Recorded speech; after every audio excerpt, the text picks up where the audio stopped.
Halika dito. Bakit masama ang pakiramdam mo? Pinulikat ka, no? Hindi, Lola.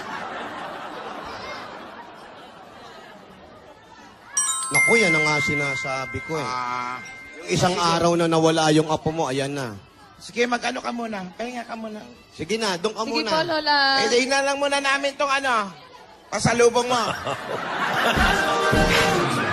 Lola? Lola, ba't umexit po agad si nangyari kay Masama Divina? ang pakiramdam. Galing sa biyahe. Sige. Okay po. Divina, okay ka lang? Kami na bahala sa apo namin. Yan. Mahirap pala talaga.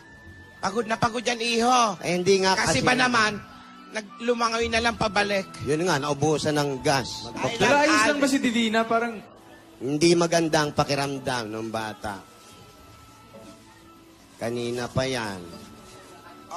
Pupuntahan ko muna yung apo ko. O sige, puntahan mo muna. Samahan mo muna. Kaya ko na to. Wag na. May lalabas naman doon monster, oh. balitaan niyo na lang po kami, Lola, kay Maine. Oo. Iho. Sige. Yan. Balitaan ka namin. Yan, Oo naman, siyempre, Alden, ano ba? Parte ka na ng pamilya. Okay lang. Huwag mo masyadong intindihin. Okay lang yan.